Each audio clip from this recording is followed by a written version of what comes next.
নমস্কার। চাকরি সংক্রান্ত এই ভিডিওতে আপনাদের সবাইকে স্বাগত। এই ভিডিওতে আপনাদের জন্য নিয়ে এসেছি ভারতীয় রেলের BLW তে একটা নিয়োগ প্রক্রিয়া ছেড়েছে। আপনারা এখানে দেখতেই পাচ্ছেন ৩৭৪টি অ্যাপ্রেন্টিস পদে নিয়োগ করবে। সেই ব্যাপারে বিস্তারিত আপনাদের এই ভিডিওতে জানাবো এবং কি করে আবেদন করবেন অনলাইনে সেটাও আপনাদের এই ভিডিওতে দেখিয়ে দেব। ভিডিওটা যদিও বড় হবে, আপনারা স্কিপ না করে ভালো করে বুঝবেন। আমি নোটিফিকেশনটা একটু দেখিয়ে আপনাদেরকে অ্যাপ্লিকেশন প্রসেসে নিয়ে যাব। এখানে কিন্তু আপনারা আইটিআই মাধ্যমিক পাস যোগ্য, মাধ্যমিক পাস করে আইটিআই যদি করে থাকেন তাহলেও আবেদন করতে পারবেন। আইটিআই না করলেও কিন্তু মাধ্যমিক পাস, শুধুমাত্র মাধ্যমিক পাস যোগ্যতা কিন্তু আবেদন করতে পারবেন। তো চলুন অফিসিয়াল ওয়েবসাইট যেটা আছে সেই অফিসিয়াল ওয়েবসাইটে আমরা এগিয়ে যাই। দেখুন, আমি অফিসিয়াল নোটিফিকেশন যে পেজটা দিয়েছে এবং অফিসিয়াল ওয়েবসাইট যেটা আছে সেই ওয়েবসাইটে চলে এসেছি এবং এখানে সবচেয়ে উপরে গেলে আপনারা এখানে দেখতেই পাচ্ছেন নোটিফিকেশন ফর। আমি জুম করে আপনাদেরকে দেখাচ্ছি একবার, তাহলে বুঝতে পারবেন। দেখুন, notification for 47th batch act apprentice 1961 এবং তার নিচেই কিন্তু guideline for filling up online application দেওয়া আছে, কি করে ফর্ম ফিল আপটা করবেন এবং স্টেপ বাই স্টেপ এখানে কিন্তু দেওয়া আছে আপনাদের কি করে অ্যাপ্লাই করতে পারবেন। আমি একটু যদি ডানে চলে যাই, সেক্ষেত্রে দেখুন এই যে রেজিস্টার অপশন আছে, সাইন ইন অপশন আছে, আপনারা কিন্তু এখানে করতে পারবেন অ্যাপ্লিকেশনটা। আর এখানে ডেটগুলো দিয়ে দিচ্ছে, দেখুন যে 5ই জুলাই থেকে অলরেডি শুরু হয়ে গেছে অ্যাপ্লিকেশনটা। 5ই আগস্ট 2025 বিকেল 5টা অবধি চলবে। আর পেমেন্ট যদি থাকে পেমেন্ট করতে পারবেন আপনারা কিন্তু 5ই আগস্ট অবধি।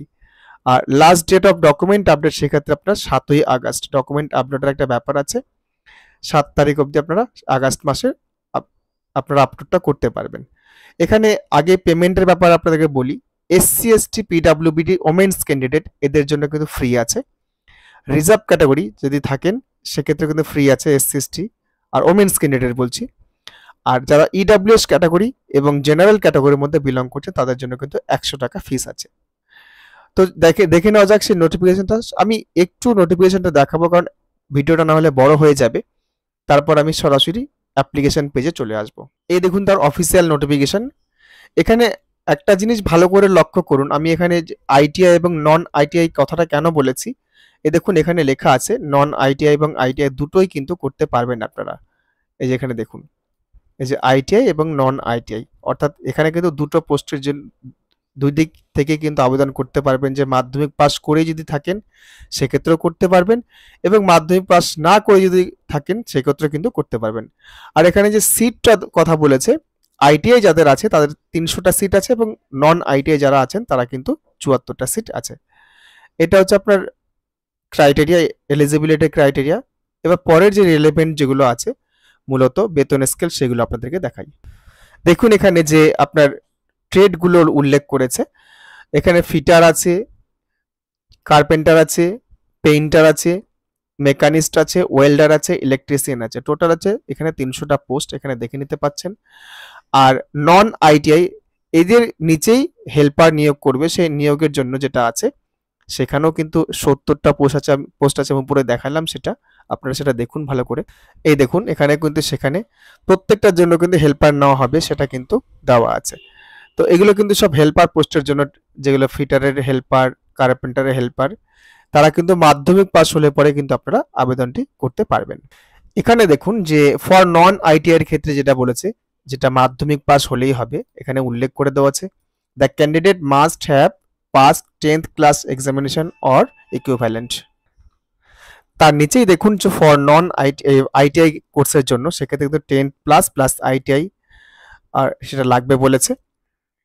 50% মার্কস, উপরেও কিন্তু 50% মার্কসের কথা বলেছে। আর রিজার্ভ ক্যাটাগরি হলে কিন্তু সেটা 5% লেস হয়। এখানে আরো একটা জিনিস উল্লেখ আছে, যারা অ্যাপিয়ারিং হয়ে আছেন, অর্থাৎ লাস্ট ইয়ার 2025-এ আপনাদের সার্টিফিকেটটা রিলিজ হবে বা 2024-এ এক্সাম দিয়েছেন, তারাও কিন্তু আবেদন করতে পারবেন। যারা অ্যাপিয়ার্ড আছেন এখানে কিন্তু সেটা উল্লেখ করা আছে। যারা যেখানে দেখতেই পাচ্ছেন অ্যাপিয়ারিং ক্যান্ডিডেট তারা কিন্তু এলিজিবল। তারপর দেখুন বয়সের ফ্যাক্টর কি আছে। আইটিআই যারা আছেন তাদের ক্ষেত্রে 15 থেকে 22 বছর, আর নন আইটিআই ক্ষেত্রে 15 থেকে 22 বছর এবং আইটিআই এর ক্ষেত্রে হচ্ছে এটা 15 থেকে 24 বছর। আর যেগুলো সরকারি টার্মস অ্যান্ড কন্ডিশন অনুসারে থাকে সেটা কিন্তু এখানে বর্তমান আছে 5 বছর, 3 বছর, 10 বছর এসসি এসটিদের জন্য 5 বছর, আর আদার্স ব্যাকওয়ার্ড ক্লাসের জন্য ওবিসিদের জন্য 3 বছর এবং হ্যান্ডিক্যাপদের জন্য 10 বছর। যেটা থাকে সাধারণত সেটা কিন্তু এখানে অ্যাভেলেবেল আছে। এখানে একটা বড় জিনিস আপনাদেরকে বলে দিই, এটা কিন্তু কোনো এক্সাম হবে না। আপনাদের মেরিট যে থাকবে, মাধ্যমিকের যে মেরিট, যদি নন আইটিআই হয় মাধ্যমিকের মেরিট অনুসারে হবে, যত পার্সেন্ট মার্কস পেয়েছেন তার উপরে ভিত্তি করেই হবে।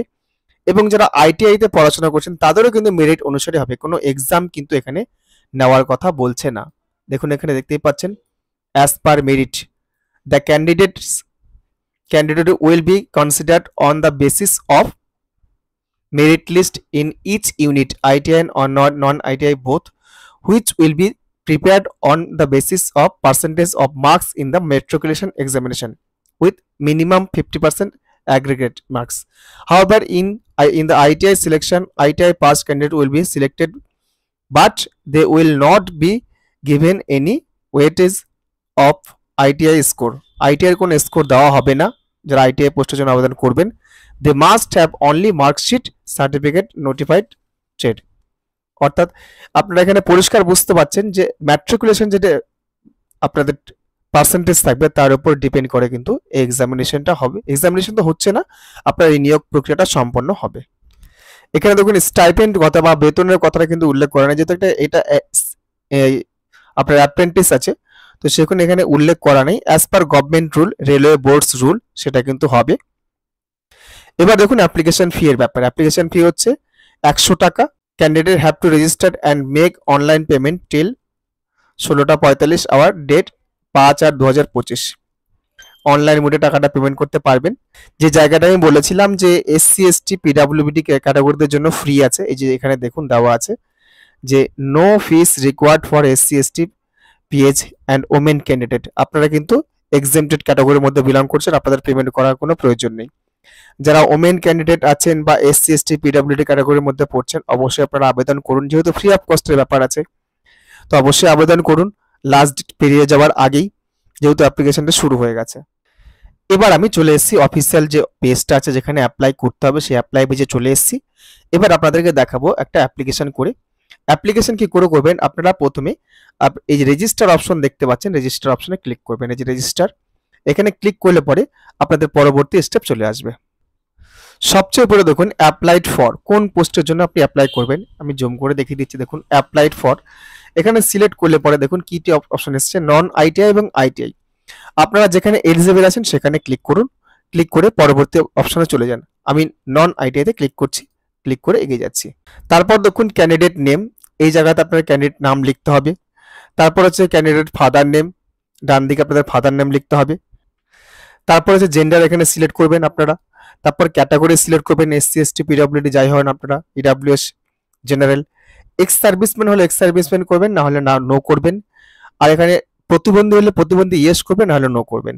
আপনাদের এখানে ডেট অফ বার্থ উল্লেখ করবেন, ডেট অফ বার্থ উল্লেখ করলে এখানে আপনার কন্টিনিউ চেক করবে ডেট অফ বার্থটা ক্রাইটেরিয়ার মধ্যে পড়ছেন কি পড়ছেন না।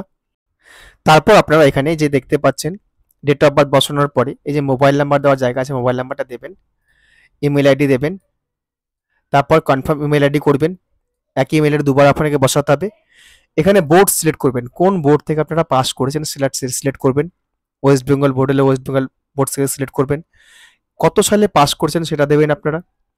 এবার দেখুন যদি আপনারা পার্সেন্টেজ লেভেল হয়ে থাকে সেখানে পার্সেন্টেজে ইয়েস করবেন, আর নাহলে গ্রেড হলে গ্রেড ইয়েস করবেন। এখানে ইয়েস করার অপশন আছে, আপনাদেরকে দেখিয়ে দিচ্ছে এবার আমি। এই দেখুন যদি গ্রেডেড সিস্টেম হয় ইয়েস করবেন, নাহলে কিন্তু নো করবেন। নো করলে পরে এখানে টোটাল মার্কস আপনার যদি 800 হয়ে থাকে 800 দেবেন, কত পেয়েছেন তারপরে এই দেখুন এখানে দেওয়া আছে। আপনার এখানে টোটাল মার্কসটা দেবেন, আপনি কত পেয়েছেন মার্কস, অটোমেটিক কিন্তু এখানে পার্সেন্টেজ চলে আসবে। ক্যাপচা দেবেন, ক্যাপচার এখানে ক্যাপচার ইনপুট করবেন। আই হ্যাভ রিড, এখানে একটা কনসেন্ট আছে, কনসেন্টে ক্লিক করলে পরে কিন্তু আপনাদের এখানে সাবমিট অপশনটা লাইভ হয়ে যাবে। দেখুন আমি সম্পূর্ণ ডিটেলস ফিল আপ করে দিয়েছি, এবং এখানে যখন আমি ডেট অফ বার্থ দিয়েছিলাম, ডেট অফ বার্থ দেওয়ার পর কিন্তু চেক এজ এলিজিবিলিটি ক্লিক করতে হয়েছিল, ক্লিক করবেন আপনারা। আর এবার এখানে ক্যাপচাটা ফিল আপ করে এই যে আই হ্যাভ রিড, এটা কিন্তু ক্যাপচাটা চেকবক্সটা ক্লিক করবেন। তারপর এখানে আপনার সাবমিট অপশন আসবে, সাবমিট অপশনে ক্লিক করবেন। উপর থেকে পপ আপটা এসছে, এটা ওকে করে দেবেন। আবার একটা পপ আপ আসবে, সেটা ওকে করে দেবেন। এবার দেখুন আপনার রেজিস্ট্রেশন স্লিপ জেনারেট হয়ে গেল। এটা আপনারা প্রিন্ট করে নিতে পারেন, এই যে রেজিস্ট্রেশন স্লিপ। এবার এখানে যে প্রিন্ট অপশন আছে, প্রিন্ট করে নিতে পারেন, তারপর হোমে চলে যেতে পারেন বাকি ফার্দার প্রসেস কন্টিনিউ করার জন্য। দেখুন আমি আবার হোম বাটনে চলে এসেছি এবং আমি এখানে এবার সাইন ইন অপশনে ক্লিক করব। সাইন ইন অপশনে ক্লিক করলে পরে কিন্তু প্রথমে আপনার চাইবে কন্ট্রোল নাম্বার, যে কন্ট্রোল নাম্বারটা সেই আপনার প্রিন্ট আউটে দিয়েছিল, আর রেজিস্টার্ড মোবাইল নাম্বার চাইবে, এবং এখানে এখানে দেখুন লগ ইন অপশন আছে, এই লগ ইন অপশনে আপনাকে ক্লিক করতে হবে। আমি লগ ইন করে নিয়ে আপনাদের কাছে ভিডিওটা রেজিউম করছি। এবার দেখুন আপনাদের সামনে পরবর্তী পার্টটা খুলে গেছে। এবার এখানে যেটা আপলোড করতে হবে, উপরে আপনার কিছু ডিটেলস ফিল করা থাকবে যেটা আপনারা করেছেন। এবার নিচে অ্যাড্রেস বারটা আপনাকে ফিল করতে হবে। এখানে আপনার গ্রামের নাম লিখবেন, পোস্ট অফিসের নাম লিখবেন, স্টেট চুজ করবেন, সিটি চুজ করতে পারেন, পিনকোড লিখবেন। যদি এই অ্যাড্রেস এবং পার্মানেন্ট অ্যাড্রেস সেম হয় সেক্ষেত্রে আপনারা এখানে চেক বক্সে ক্লিক করবেন, না হলে এখানে নতুন অ্যাড্রেস ইনপুট করতে পারেন আপনারা। তারপর দেখুন আপনাকে এখানে একটা ফটো আপলোড করতে হবে। এই যে দেখুন এখানে দেওয়া আছে ফটো আপলোড, যেটা হবে 15 থেকে 50 কেবির মধ্যে জেপিজি আকারে। তারপর এখানে সিগনেচার আপলোড করতে হবে, যেটা হবে 5 থেকে 30 কেবির মধ্যে জেপিজি আকারে। তারপর এখানে 10th মার্কশিট, এটা হবে আপনার ম্যাক্সিমাম 200 কেবির মধ্যে জেপিজি আকারে। আর এখানে আপনার কাস্ট সার্টিফিকেট, এটাও হবে আপনার 200 কেবির মধ্যে জেপিজি আকারে। তারপর এখানে যে ক্যাপচার আছে, ক্যাপচার এখানে ফিল আপ করুন, এই চেক বক্সে ক্লিক করুন, চেক বক্সে ক্লিক করে সাবমিট অপশনে ক্লিক করুন। আমি সমস্ত ডিটেলস ফিল আপ করে আপনাদের সামনে নিয়ে আসছি। দেখুন আমি সম্পূর্ণ ডিটেলস ফিল আপ করে দিয়েছি এবং আপলোডও করে দিয়েছি। এবার আমি এখানে চেক বক্সে ক্লিক করে, এই চেক বক্স দেখতে পাচ্ছেন, চেক বক্সে ক্লিক করে সাবমিট অপশনে ক্লিক করছি। সাবমিট অপশনে ক্লিক করার সঙ্গে সঙ্গে উপর থেকে পপ আপ এসছে, এই পপ আপ আপনারা ওকে করে দিন। ওকে করে দিলে পরবর্তী স্টেপ চলে আসবে। দেখুন অ্যাপ্লিকেশন ফর্মটি হয়ে গেছে, অ্যাপ্লিকেশন করা হয়ে গেছে। যেহেতু কাস্ট ক্যাটাগরির মধ্যে পড়েছে এই অ্যাপ্লিকেশনটি, সেহেতু পেমেন্ট করতে হলো না। আপনাদের যারা কাস্ট ক্যাটাগরির মধ্যে পড়বেন না তারা কিন্তু অ্যাপ্লিকেশনে আপনাকে একটা পেমেন্ট করতে হবে রেজিস্ট্রেশন করার পরেই। কিন্তু কন্ট্রোল নাম্বার পাওয়ার পরেই কিন্তু প্রথম অপশন আপনাদের পেমেন্ট অপশন আসবে, সেটা কিন্তু পেমেন্টটা করতে হবে। এবারে নিচের দিকে দেখতে পাচ্ছেন প্রিন্ট অপশন, এই প্রিন্ট অপশনে ক্লিক করুন।